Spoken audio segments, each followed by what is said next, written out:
મહુવા શહેરના ખારગેટ સ્થિત શ્રી સ્વામિનારાયણ મંદિરેથી મૂર્તિ લઈ જવાના વિવાદ બાબતે આજરોજ હરિભક્તોએ મૌન રેલી યોજી ધર્મસભાનું આયોજન કર્યું હતું, જેમાં હરિભક્તોએ પોતાની લાગણી, માગણી અને વેદનાઓ વ્યક્ત કરી હતી. મહુવાના ખારગેટ સ્થિત જૂના સ્વામિનારાયણ મુખ્ય મંદિરેથી ભગવાનની મૂર્તિ લઈ જવા બાબતે આજે હરિભક્તોએ મૌન રેલી યોજી ધર્મસભા કરી અને પોતાની લાગણી અને માગણી વ્યક્ત કરી હતી.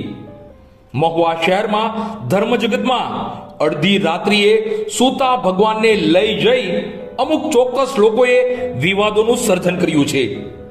આ બાબતે વિગત જોઈએ તો મહુવા શહેરના ખારગેટ સ્થિત શ્રી સ્વામિનારાયણ મંદિરેથી 11મી ડિસેમ્બરના રોજ અડધી રાત્રિએ સૂતા ભગવાનને અમુક લોકો લઈ ગયા હતા. બાદ હિતરક્ષક સમિતિ દ્વારા મહુવા પોલીસ વિભાગમાં અરજી પણ કરાઈ હતી. ત્યારે આ ભગવાનને અડધી રાત્રિએ લઈ જવાતા હરિભક્તો નારાજ થયા છે. પોતાના ભગવાનના વિરહમાં પાગલ જેવા થઈ ગયા છે. ત્યારે આ તમામ બાબતોને લઈ એક હરિભક્તની દીકરી ભગવાનના વિરહમાં શું કહે છે તે જોઈએ. જય સ્વામિનારાયણ. હું જાનવી બાંભણિયા છું. આમાં અમે લોકો વિરોધમાં તો નથી, પણ તમે લોકો આવી રીતના તમે કાર્ય કર્યું છે તો આમાં અમારે બોલવું પડે એમ જ છે. તમે લોકો આમ રાત્રે ભગવાનની મૂર્તિ લઈ જ શું કામ ગયા છો? રાતે તમે લોકો આવી રીતના રાતોરાત તમે લોકોએ દિવાલ ચણી નાખી, તો એ તમે શું સાચું કાર્ય કર્યું છે?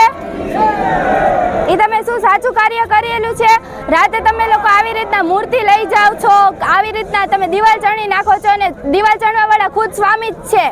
અને આવી રીતના આમ દિવાલ ન ચણાય. અને તમારા લોકોને જે દાન દે છે ને એ જ તે મોટા મૂર્ખ છે કે તમે લોકો આવી રીતના ટેન્ટ બનાવવા, હાથી ઘોડા લાવવા તમે લોકો દાન દો છો. એની કરતાં તમે લોકો જે ગરીબોને ખાવાનું નથી મળતું, જે ગરીબો ભણતા નથી, એ લોકોને તમે દાન દો. આવી રીતના તમે શો ઓફ કરવા તમે લોકો દાન દો માં તમે લોકો છે ને સીધું જે ગરીબો હોય એને દાન દેવાની જરૂર છે. તમે લોકો જે દાન દો છો ને એ ખોટી જગ્યાએ દો છો, તમે જ તે મૂર્ખ છો. અને આવી રીતના આમ ભગવાનની મૂર્તિ લઈ જ જવાતી નથી ને. અંદર હજી શંકર ભગવાન છે, હનુમાનજી છે, ગણેશજી છે, એ લોકોની પૂજા કોણ કરે છે? તમે લોકો તમારી મૂર્તિ લઈને લઈ ગયા છો, તો હવે આ શંકર ભગવાન ને એની પૂજા કોણ કરે? આજે શું કાર્યક્રમ છે?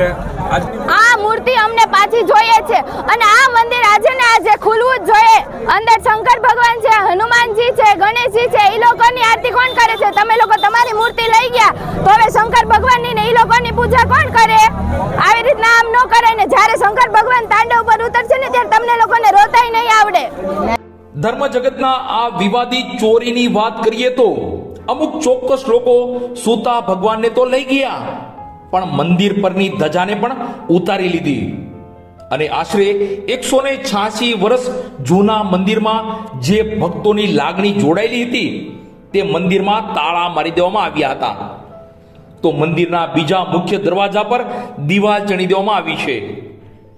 આગલા દિવસે હરિભક્તો શયન આરતી કરીને ઘરે ગયા અને સવારે જ્યારે ભગવાનના દર્શન કરવા આવ્યા ત્યારે મંદિરના દરવાજે તાળા અને દિવાલ ચણી દેવામાં આવી હતી. હરિભક્તો પોતાના ભગવાનના વિરહમાં દરવાજે માથા ભટકાડવા લાગ્યા હતા. ભગવાન વગર હરિભક્તો કેમ જીવી શકશે? આવા અનેકો સવાલ, અનેકો ચર્ચા બાદ પોતાના ભગવાનને પાછા મેળવા અને મંદિર ફરી શરૂ કરવા આજે હરિભક્તોએ મૌન રેલી યોજી હતી અને ધર્મસભાનું આયોજન કર્યું હતું. મારું નામ ઘનશ્યામ પરમાર, રહેવાનું સુરત. અત્યારે મહુવા શહેરને આંગણે સ્વામિનારાયણ સંપ્રદાયનું 185 વર્ષ જૂનું જે પ્રસાદીભૂત અને એક ઐતિહાસિક મહુવા શહેરની ધરોહર સમાન જે સ્વામિનારાયણ મંદિર છે, એ મંદિર પાસે એક અત્યારે પ્રતિકાત્મક રેલીનું આયોજન છે. એ રેલીની અંદરથી જે રેલીની જરૂરિયાત છે એ 11 ડિસેમ્બરે મધ્યરાત્રિએ સરદારના નિત્ય સ્વરૂપ સ્વામીના મંડળના સંતો અને માણસોએ ભગવાનની જે મૂર્તિઓ છે એને વેદોક્ત વિધિ કર્યા વગર એનું ઉસ્થાપન કરી લીધું અને મૂર્તિઓ અહીંથી અડધી રાત્રે લઈ ગયા. આજે અહીંયા હજારો સત્સંગી હરિભક્તો એકત્રિત થયા છે. એમના મનમાં એક જ પ્રશ્ન છે કે જો તમને મૂર્તિની સેવા પૂજા કરવાની જવાબદારી સોંપી હતી તો અડધી રાત્રે ચોરની માફક તમે અહીંથી મૂર્તિઓ લઈને ભાગ્યા કેમ? તમને કોની બીક છે? તમે મંદિરના મુખ્ય પ્રવેશદ્વાર ઉપર રાતોરાત દિવાલ કેમ ઊભી કરી? આ સત્સંગ સમાજનો પ્રશ્ન છે.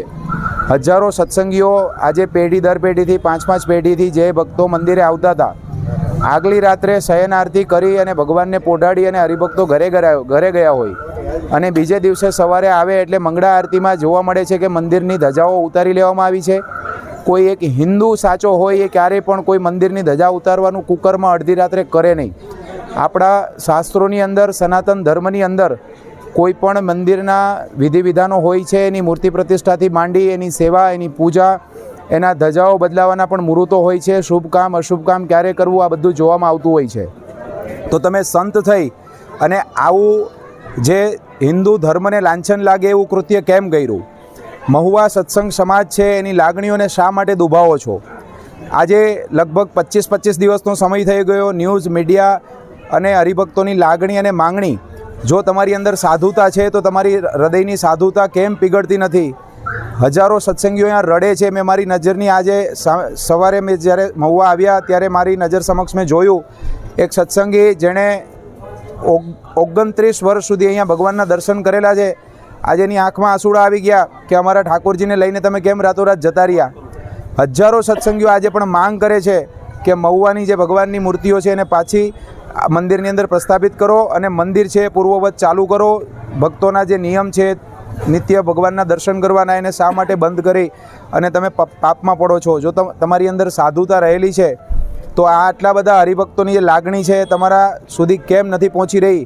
આ પ્રશ્ન લઈ અને અત્યારે મહુવા શહેરને આંગણે સ્વામિનારાયણ સંપ્રદાયના મૂળ સંપ્રદાયના હરિભક્તો 185 વર્ષ જૂનું જે વિહારીલાલજી મહારાજના સ્વહસ્તે પ્રસ્થાપિત મંદિર છે એની ગરિમા એને પુનઃ સ્થાપિત કરવા માટે એકત્રિત થયા છે.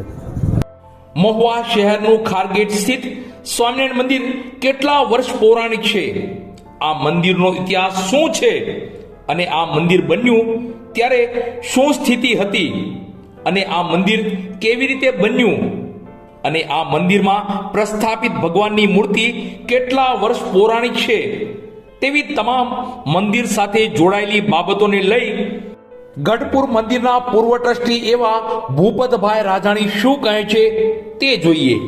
મારું નામ ભૂપતભાઈ જીવરાજભાઈ રાજાણી, ગામ ભંડારિયા, તાલુકો ગારિયાધાર. હું પૂર્વે ગઢપુર મંદિરના ટ્રસ્ટી છું. એટલે આ જે ગઢપુર મંદિરના નીચે આ મંદિર આવેલું છે. એટલે જે આ લક્ષ્મીનારાયણ દેવ છે તે પુનઃ ફરીવાર મંદિર પણ થયેલું છે આ. અને એ મંદિર જગત પ્રકાશ સ્વામીના હસ્તક બનેલું છે. અને આ જૂની મૂર્તિ 185 વર્ષ જૂની આ મંદિરની મૂર્તિ હતી. એ આ જે લોકોએ જે કામ કર્યું છે સરદારવાળા સ્વામીએ, એ હાવ ખોટું તદ્દન કર્યું છે અને હરિભક્તોની લાગણી દુભાવી છે. હરિભક્તોની લાગણી એવી દુભાવી કે અહીંયા દરરોજ મંદિરે આવતા હતા અને સવારમાં આવીને બધા મંદિરે આવ્યા. ત્યાં મંદિરના દરણા બંધ થઈ ગયા બધા બારણા. અને અહીંયા હનુમાનજી ગણપતિની શું સ્થિતિ છે એ ખબર નથી.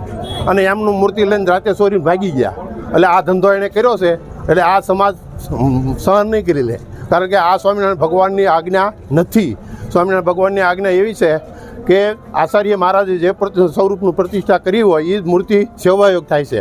અને આ મૂર્તિને એણે રાતે ઉત્ખાડી, ભગવાન પઢેલા હોય તો એને અડાય પણ નહીં, પડદો પણ ન ઉખેડાય, એને બદલે તાકણા લઈ અને આ મૂર્તિને ઉખાડી નાખી. જેથી હરિભક્તોનો ખૂબ આક્રોશ છે અને રોષ છે. ભગવાન સ્વામિનારાયણ આયનન પાછા લક્ષ્મીનારાયણ દેવ બિરાજે એવી સૌની લાગણી છે.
યોજાયેલી આ મૌન રેલી ખારગેટ સ્થિત શ્રી સ્વામિનારાયણ મંદિરેથી શરૂ થઈ મહુવા શહેરના રાજમાર્ગો પર ફરી હતી અને બાદ દિવાળી બા પાર્ટી પ્લોટ ખાતે વિરામ પામી અને ધર્મસભામાં પરિવર્તિત થઈ હતી, જ્યાં તમામ હરિભક્તોએ પોતાની લાગણી અને માગણી વ્યક્ત કરી હતી કે કેટલી હદે તમે કલ્પના તો કરો કે તમે જે ભગવાનનું પ્રસાદીનું મંદિર હોય, એક પ્રસાદીના ચરણારવિંદ ભગવાનના ક્યાંય પડ્યા હોય ને આપણને કોઈને સંતોને વહીવટ કરતાઓને મંદિરના ટ્રસ્ટીઓને જાણ થાય ને તો ત્યાં જગ્યા માંગી અને ભગવાનની ચરણારવિંદની ઉપર ડેરી કરીને એક પ્રસાદીભૂત સ્થાન તરીકે આપણે એને જાળવીએ છીએ કે નથી જાળવતા?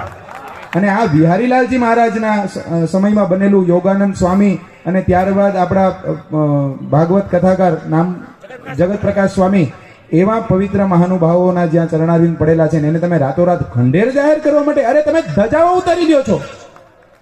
તમે જે મંદિર ગઈકાલ રાત્રે સંધ્યા ઢળી ત્યાં સુધી જે મંદિર હતું જ્યાં હજારો ભક્તોના મસ્તકો ઝૂકતા હતા અને તમે એને રાતોરાત ખંડેર માનો છો? તમે હરિભક્તોના પૈસા હારી ફટ ઉહેડી અને નવું બનાવી લીધું એટલે આ જે ભગવાનની પ્રસાદીનું જે સ્થાન છે એની તમારા મનમાં કોઈ ગરિમા, કોઈ કિંમત નથી. આ ખૂબ વિચારવાનો મુદ્દો છે ભક્તો. અને આ તો હજી શરૂઆત છે, યાદ રાખજો. જો આને નહીં રોકીએ, હું આજે જાહેરમાં સભાના માધ્યમથી કહું છું કે જે પણ પક્ષની અંદર તમે હોય, જે પણ સંતોમાં તમે જોડાયેલા હોય, પક્ષપાત અને રાગ દ્વેષથી ઉપર ઉઠી અને સચેત થાજો. સંપ્રદાયના સિદ્ધાંતો, ધર્મના સિદ્ધાંતો માટે અડગ અડીકેમ બનજો. નહીતર એ દિવસો દૂર નથી કે ભગવાનના સ્વહસ્તે બંધાવેલા જે મંદિરોના સ્વરૂપો છે એની અંદર પણ ફેરફાર થશે ને થશે. તમે ભૂલી નહીં જતા. થયેલી ધરતી ઉપર ઉભા આજે હું જાહેરમાં ચેલેન્જ કરું છું કે આ સ્ટેજ ઉપરથી જેટલી પણ વાત રજૂ થશે એના ઓથેન્ટિક મજબૂત પુરાવા સાથે બોલશું, ફેકમ ફેક હવામાં નહીં. તમારી જે મીઠી ભાષાની અંદર જે જૂઠું બોલતું જવાનું, એકનો એક જૂઠ 3 વાર બોલો એટલે ચોથી વાર લોકોને એવું લાગે કે આ ભાઈ તો સાચા હશે. એવી રીતે નહીં. જે હમણાં ગોબર ભગતે વાત કરીને કે અમદાવાદની અંદર, અમદાવાદ તાલુકો દસક્રોઈ, ગામનું નામ ઘુમા, 175 વર્ષ જૂની મૂર્તિઓ અને 2020ની સાલમાં કાલુપુર સ્વામિનારાયણ ટ્રસ્ટ તરફથી લીગલ નોટિસ નીકળેલી છે. 7 એની અંદર સેક્શનોનો ઉલ્લેખ છે. હું વાંચી સંભળાવું તમને. 7 સેક્શનો કે તમારી અંદર તમે જે આ અહીંથી રાતોરાત ત્યાંથી મૂર્તિઓ લઈને ભાગ્યા અમદાવાદથી, પછી કાલુપુરમાંથી જે નોટિસ નીકળી, નોટિસની અંદર કાયદેસર જે લખાણ લખવામાં આવ્યું છે. આમ તો નોટિસ બહુ લાંબી છે અને 2020ની અંદર સોશિયલ મીડિયામાં ખૂબ વાયરલ